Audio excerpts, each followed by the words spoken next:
Hello viewers, hope you all are fine and having some great fun. In this video, you are going to learn how to apply or how to use slide transition in PowerPoint.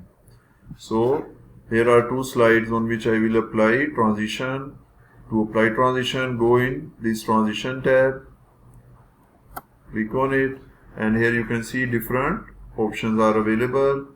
And from this drill down, you can see here are more options available. You can try any one.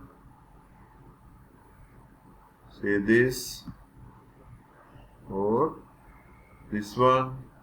Say we are selecting this on.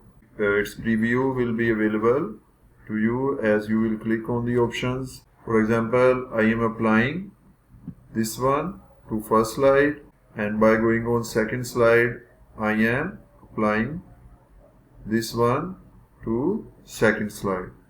And if you go in slideshow, click on this and you can see how the first slide is appeared, and when you will go to second slide, this is how it will be appeared.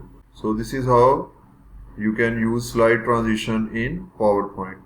In the end, if this video has helped, please like and share this video and subscribe our channel. Thank you.